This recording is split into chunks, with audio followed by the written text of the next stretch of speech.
is the Investor Connect podcast program. This is Hall T. Martin. I'm the host of the show, in which we interview angel investors, venture capital, private equity, family offices, and many other investor groups for startups and growth companies. I hope you enjoyed this episode. Thank you for joining us.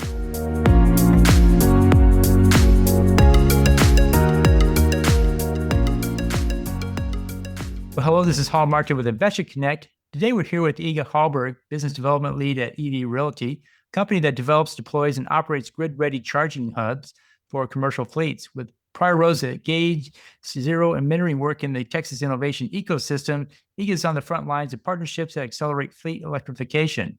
Iga, thank you for joining us. Yeah, thank you. My pleasure, Hall. Good. So where are you calling from today? Lovely Austin, Texas. That's a great place to be. Great place to be.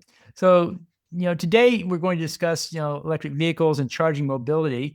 Can you tell us about your recent experience in this space? Yeah, I'd be happy to. So Gauge Zero, the company that we started in Austin late 2022, early 2023, was an owner and developer and operator of commercial vehicle charging hubs. We launched the company with the leadership having a significant background from renewable energy development projects. And we were quite excited about a shift in the industry supporting a business model around energy as a service. So in essence, we developed, we owned, and we operated charging hubs. So imagine sort of sophisticated fueling stations for commercial electric vehicles.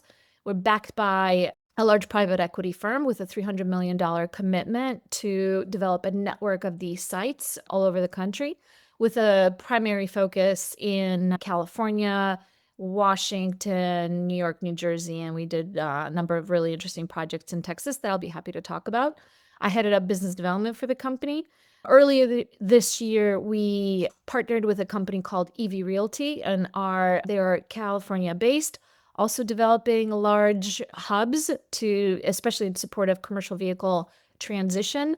We're going to spend a lot more time talking about that, why that's such a significant business model and what's happening in the industry to drive that. And we're in the middle of a transition actually to shift all of our projects to Realty. So I'll be talking about the commercial space as far as electrification, and then would love to, just because of the obviously broad network of investors that are part of your community, I'd love to touch on what's going on as far as private vehicles and light duty and opportunities for investors actually to take advantage of some of the work that's being done in charging for that segment as well. Great. Let's dive in. So Awesome. What is the investment thesis for charging infrastructure today? I mean, today, not 5 years from now. Yeah, so the big trend that has actually happened, especially with a significant, shift in interest from commercial fleets, and when I'm talking about commercial fleets, I'm really discussing Amazon last mile delivery, Amazon Freight, FedEx, Walmart, large, both last mile delivery, so vans, but also Class 8 vehicles. So the primary push in electrifying that sector has been around very large, dense areas and ports predominantly. So what we have seen in the last 5 years is a big push from Southern California ports of LA and Long Beach, to electrify a segment of that freight market called drayage. And so as the ships come into the ports, they are removing containers. The containers are placed on the back of the truck. Those are drayage trucks. Those tend to be very old, and so probably considered the most polluting out of all the commercial vehicles. They tend to also have very short runs. So they go from the port to the distribution center, drop off a container, go back to the port, pick up a container. So they do fairly short runs, which actually fits some of the technology for electric trucks right now that don't have the 600 miles on a full tank, for example, that you would expect to see on long haul. So that drayage application has been the first one that has really triggered that shift. And then companies like Amazon and FedEx have had a pretty significant an ambitious plan to significantly reduce their carbon footprint, especially on the freight side. And they have been, Amazon to date has the largest fleet of electric vehicles. I'm sure you see them, delivering with their Rivian trucks that kind of look the same as the other Amazon trucks, but have a little bit of a different shape. That's been a very successful program for last mile delivery there. Great. Well, what's the single trait that makes a charging hub feel like an infrastructure asset rather than a pilot? Yeah, no, that's a really great question. So the whole charging hub concept got launched about 3-4 years ago. I think I mentioned when I introduced myself that our company, our leadership came from large renewable energy development, infrastructure development. It's the same case for other large companies in this space that have received significant funding. That's Forum Mobility, Volterra. There are a number of other companies in our space. All of them are backed by private equity. And what has happened is that private equity, much more so even than venture capital, though there's been both, have been investing in this new asset class around infrastructure and structuring these energy service contracts for customers that are very similar to what would be considered in the industry as a power purchase agreement that we have seen in the solar and wind industry for the past 20 years. So in essence, you're having, an investable project that is taking advantage of incentives, tax credits, and financing these projects for, 20 years. And what's the appeal from an investor standpoint are confirmed contracts, take or pay contracts that are usually multi-year. So imagine, for example, if we own and operate a large charging hub, we're selling a contract to, let's say, again, this is, theoretical for a point of example, to a Walmart or an Amazon to charge their vehicles in our hubs. And that's a very financeable project from an investor standpoint. So that's really what's triggered this concept of these large hubs that are owned by third parties, that are shared hubs. There are usually large multi-acre, multi-megawatt type of projects. So when people compare charging to renewables or data centers, where does that analogy help and where does it mislead? Yeah, so I think the first and obvious is the fact that this business model was actually created in renewable energy. And so it's the same if you're familiar with investing in any of the data centers, storage, renewable energy project.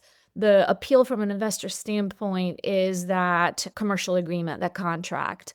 So that's what is being banked, right? And then there are multiple layers of financing and financial structures that then make these projects quite appealing from a long-term NPV perspective. And, where, for example, where it's misled is that the industry is probably not as sophisticated as where we were with the solar industry and wind industry to be able to really do that at this massive scale. And so the industry is adjusting a little bit right now.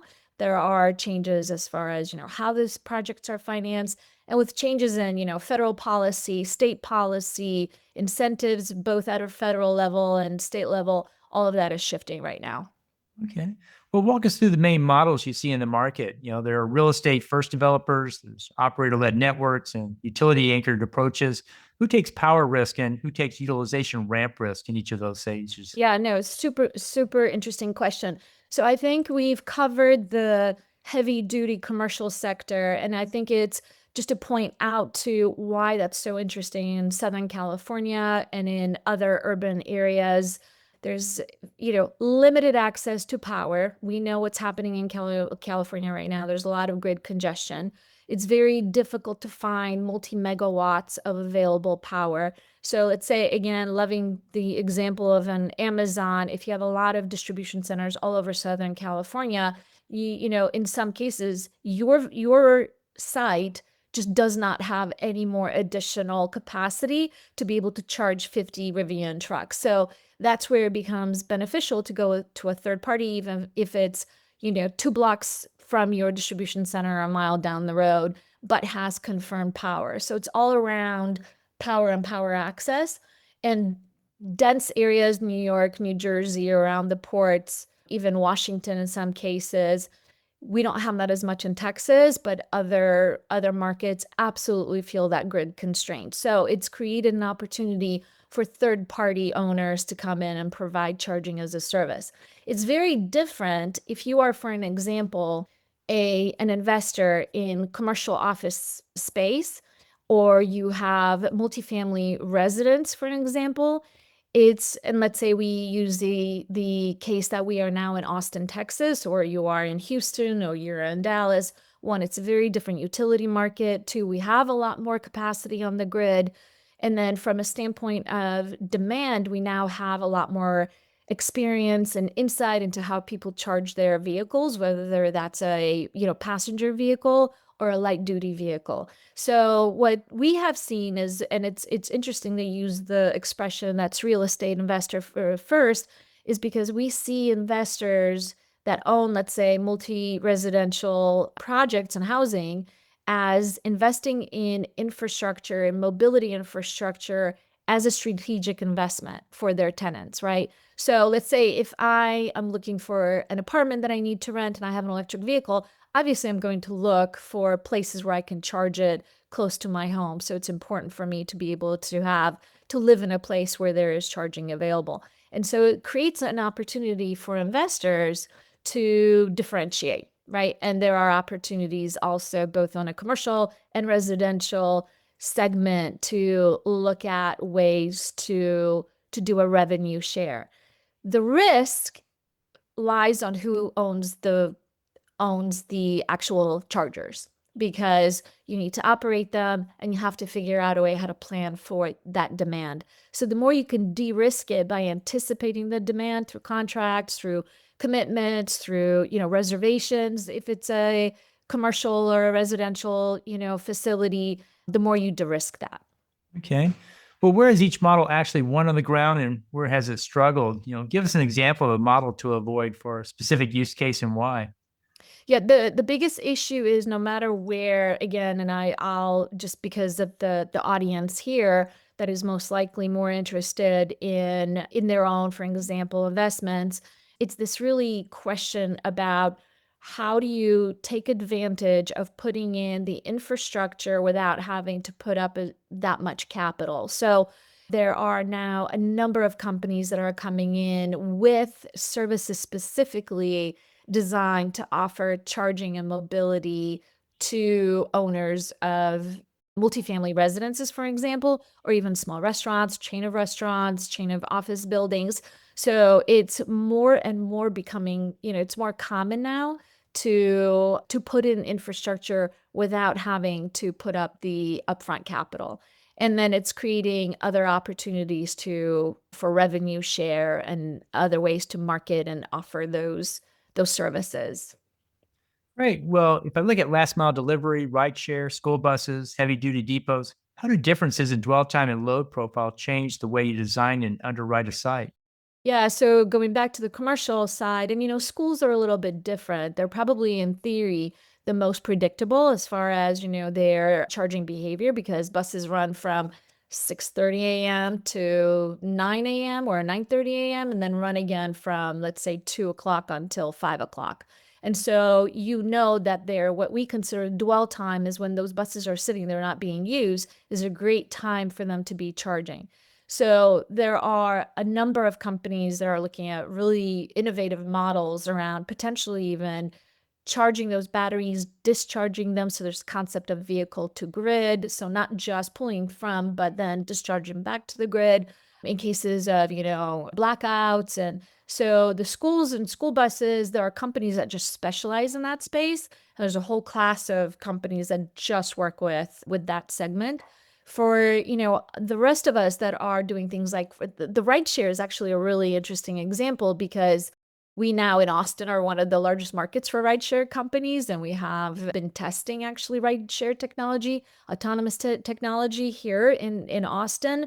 And there are now multiple companies that are just focused on rideshare. And the idea is that you want to be able to bring those cars back to that site, charge them as fast as possible, and get them back going again. So there are situations where those cars are sitting there for a few hours in the middle of the night, but for the most part, you want fast charging.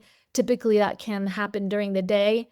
And sometimes that's also during prime, day and time of day pricing, depending on the market that you're operating in. And so there are premiums for charging depending on how fast you want to be charged and what time of the day that you are charging. So it's really quite interesting, and it's a similar situation with last mile delivery, although most of the vehicles will charge when they are down. Let's say at the end of a shift, the Amazon truck goes back to their own hub. They are plugged in, they're getting ready, they clean out the van, bring in all the new packaging to be delivered first thing in the morning when that truck goes back out. So that's typical different behaviors that we see from a dwell perspective. I see. So which segment is the most financeable today, and which one is the most operationally painful but still worth the effort? So we know, we've known the residential charging, I should say, for passenger vehicles. We have the most history with that. And historically, the companies that have been in that space, ChargePoint, Blink, and well-known names, it has been very difficult to plan and make good returns on those projects because they're public facing. You just don't know when somebody's going to pull into your local grocery store and charge in their car. It's unusual, right? We know that, other stores have done that. IKEA has done this. Walmart has done this. So there are more and more retail stores and businesses that have been doing this, but it's very difficult for them to make money off of this. It's very unpredictable charging behavior. And so they do it as a strategic incentive. It's not necessarily a money-making project. Where we see more, and that's why I think the whole category of private equity backing into large hubs is because you can actually get some very interesting returns because you have contracts, right? These are take or pay contracts. And then the last, just from an infrastructure standpoint, is there are now a number of companies that are providing different types of incentives that reduce the capital outflow, the initial capital investments. And that's where there are a lot of startups in that area. So you might be actually getting pitched by some of them to raise money. And I think what everybody also, if you're interested in that space, it's de-risking that customer commitment, the take or pay, whatever you can do from a contract standpoint is the main factor in all of this. Okay. And so what are infrastructure funds and private equity asking for now that they did not ask for 2 years ago? Yeah, it's contract. It's all about contract. Okay. So the more that you can de-risk these projects, the other thing that's happening is as we have in the past 6, 7, 8 months, have gone through significant changes and reduction in investments, incentives. A lot of projects have gotten pulled because IRA funding got canceled. So from a federal standpoint, a lot of incentives that were there to attract a new class of investors are no longer there, have created somewhat risk. So these deals are getting restructured and all of the financing is getting restructured. So we will see how, from a large hub perspective, that will shift. What we're seeing is from a light duty perspective, autonomous vehicles, rideshare, that is all moving forward. And where we see a lot of activity is on the, again, commercial spaces, school campuses, REITs are continuing to invest in infrastructure. And it's just important, and we don't have as much, development period on the commercial end. We don't have as many large logistics centers that are being built as we had maybe 2, 3 years ago, sort of post-COVID. But when that starts to uptick again, each and every single company, whether you're, Prologis, JLL, CBRE, all of these big real estate firms have now really built up their energy transition teams, and they are covering everything from what do we need for all of our facilities, from on-site generation, backup power, storage, infrastructure. It's being treated as a whole category now, which is really interesting. Cool.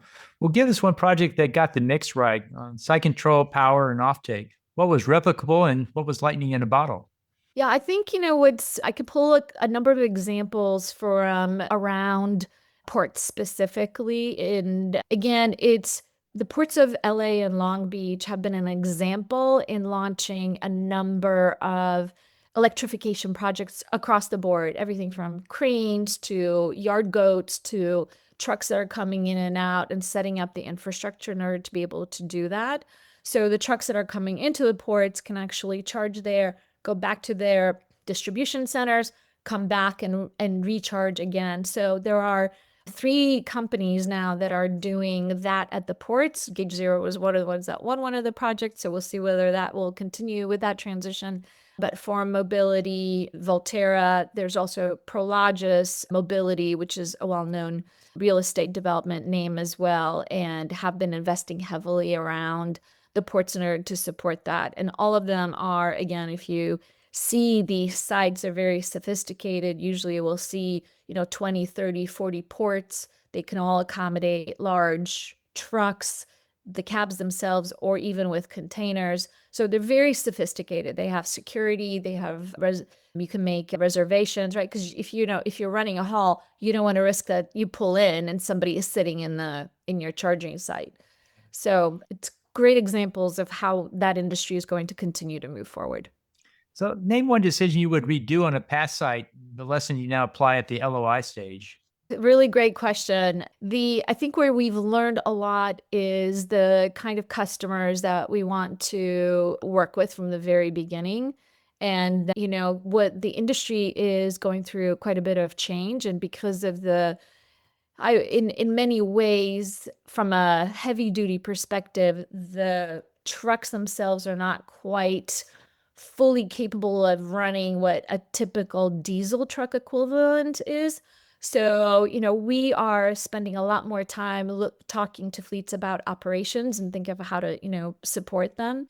Where I see amazing opportunities, and I love using this example of IKEA, and there's even one locally here in Austin and Round Rock, where the company has now reproduced this model of investing in infrastructure, and they're just partnered, for example, with a company like ChargePoint to be able to provide charging at no charge to their customers that is store facing. And then they have charging in the back that's commercial facing. So they now have a special agreement and a model with a company that basically does a ride share for delivery vehicles that come in there, will be able to provide the driver with instructions where the truck will be already fully loaded, or they have to pull up to the back of the bay, pick up, let's say your couch and your table, and they will bring it to your house, drop it off. So, they're trying to do a lot more with zero emission deliveries and have created a really novel model in order to be able to do that, both for their,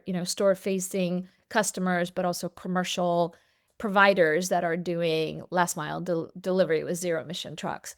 So great example of, again, a very innovative business model. And so, what is the cleanest partnership structure between a developer, a utility, a real estate owner, and a fleet that cuts corners off the timeline? Oh, great question. So again, Texas is a little bit different and it's utility by utility specific. We just don't have the constraints on our grid, and these are not the scale of a data center. When we do a large hub, and there was an announcement Gauge Zero made with Hillwood, which is a Perot family development company up in Fort Worth, to put in a large hub at the Alliance, Texas site, which is very important, both from a commercial freight perspective. There's a very large inland port that is, BNSF airport that handles a lot of freight throughout Central Texas. And when we, for example, were working on a project like that, we were looking at a multi-acre site and, interested in the 6, 7, 8 megawatts, a typical data center that we're all very much aware of, especially as hyper growth centers are in the 200 megawatts, 400 megawatts. Now you're hearing about people building, a gigawatt type of a center. So just the scale and the sheer size of the power that's required is a little bit different. So we don't have as much of an issue as far as constraint. But in California, we would have multiple examples, even in New Jersey, where we've gone through the application process to pick a site. You wait 3 months and you find out that you don't have power there and you're starting from scratch.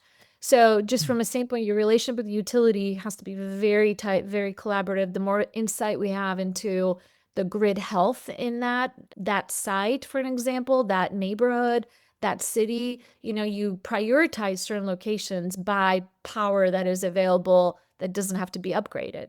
And that's one of the things that actually my current company, EV Realty, does. And that's why they call them powered properties, is because those sites are confirmed power and are in critical freight locations, distribution locations.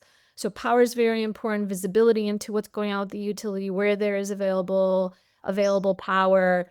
The developer owns all of that. It's on us to figure that out. And, when you have delays because you don't have, very often we'd be looking for locations in California. We're told by Southern California Electric that it's 5 years for the upgrades in that site. So, that's a major issue, right? When you're starting to think about where you want to invest. Likewise, with commercial properties, if you're a developer and you're building, large logistics centers, you have to plan for that. You have to know that that's going to be something that if you're trying to attract an Amazon or a Walmart, they're going to need power in that site, whether it's for infrastructure or for something else. Power is a major, major, major issue for all of us as we look at infrastructure. Well, interconnection, tariffs and demand charges, managed charging software, and on-site storage. Rank these in orders of impact on returns in the first 3 years and tell us why.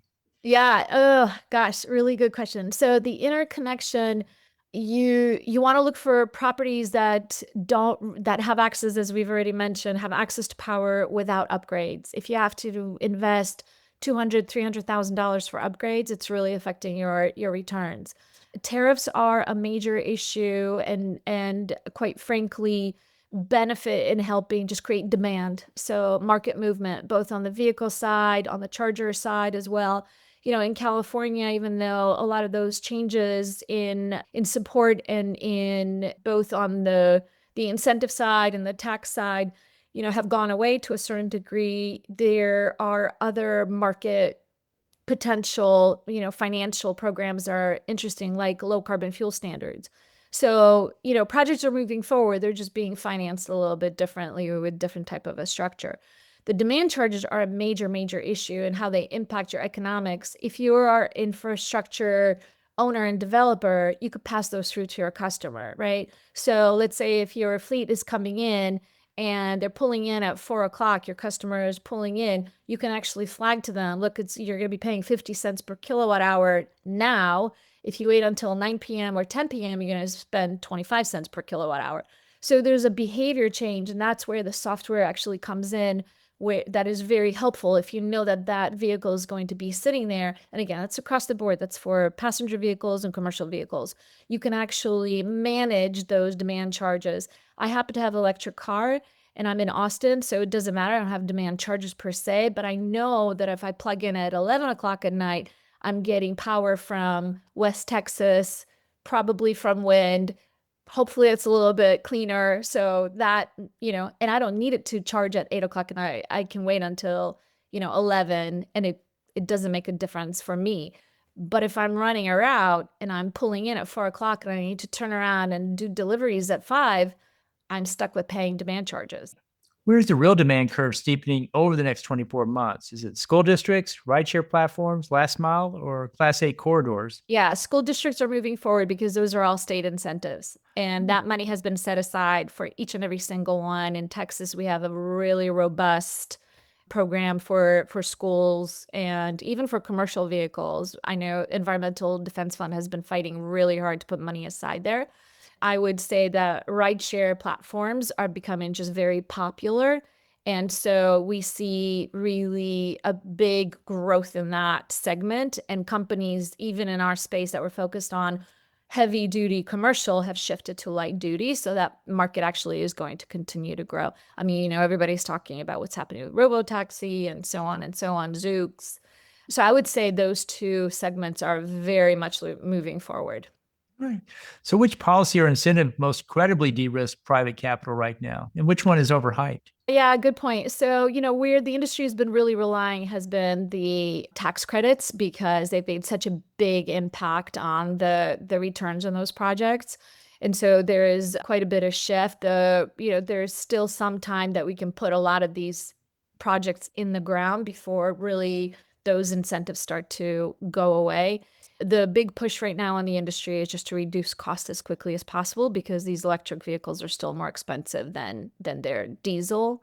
equivalent. And so there's just this massive focus on cost reduction. Hmm. So place charging hubs in the larger system. How should investors think about the interaction with renewable storage and other distributed resources over the next 5 years? Yeah, the hubs, the third-party charging infrastructure is a great example of a model that's going to probably, be available to all the different segments. I think investors, if you are an institutional investor, if you're looking for a large type of project, there are opportunities to come in and do those as a private investor or as part of a fund. There is ongoing demand and expectations, obviously, for transition in this space. Where I think it's really interesting is for small commercial, light duty, and residential, for investors to take a really hard look at what they can do to create an opportunity and make a strategic service for their customers. So you have to pick one variable in a new market: power availability, anchor customer, or tariff structure. Which one wins and why? Yeah, customer, no doubt, right? If you can lock in customers and get demand, it's the first and best way to de-risk a project. Hmm. The tariffs and power availability. I guess well, if you don't have power, you don't have a project. But I'm just presuming, let's say for example, that's solved first. But anchor customers are going to be able to sort of outweigh everything else at this stage. That's great. Well, in the last few minutes that we have here, what else should we cover and why? Yeah, I think this is a really interesting space. I look at the fact that the industry is adopting this business model, energy as a service, infrastructure as a service, and it's impacting just all of the energy segments. We've seen it in renewables for the past 20 years. We're starting to see that with storage, with batteries. We are seeing it as actually offering as a bundled service. So companies are, again, I'm thinking for an example, if I own commercial real estate, it's not on me anymore to have to put up the capital to put in infrastructure. I can actually partner with somebody that's coming in that's got a solution that will take care of it, manage infrastructure, whether that's solar, battery storage, and I just pay a monthly fee, which is pretty great. So you don't have to worry about it. And then all you have to figure out is, how do you market that to your customers, to your tenants, et cetera. So I think the whole energy as a service is a category that's really interesting that, we should definitely be spending some time looking at. Great. So how best for listeners to get back in touch with you? Yeah, I'm available obviously through LinkedIn, through the portal, through introductions through you. So happy to be a resource. As I said, I'm still very much involved with EV Realty. I also do advisory work for startups and interested in climate tech, but this space around energy transition is particularly interesting to me. Great. We'll put your contact details in the show notes. We want to thank you for joining us today, and we hope you have you back for a follow-up soon. That was great. Really enjoyed it. Thank you so much for having me. Investor Connect helps investors interested in startup funding. In this podcast series, experienced investors share their experience and advice. You can learn more at investorconnect.org. Halty Martin is the director of Investor Connect, which is a 501c3 nonprofit dedicated to the education of investors for early-stage funding. All opinions expressed by Hall and podcast guests are solely their own opinions and do not reflect the opinion of Investor Connect. This podcast is for informational purposes only and should not be relied upon as a basis for investment decisions.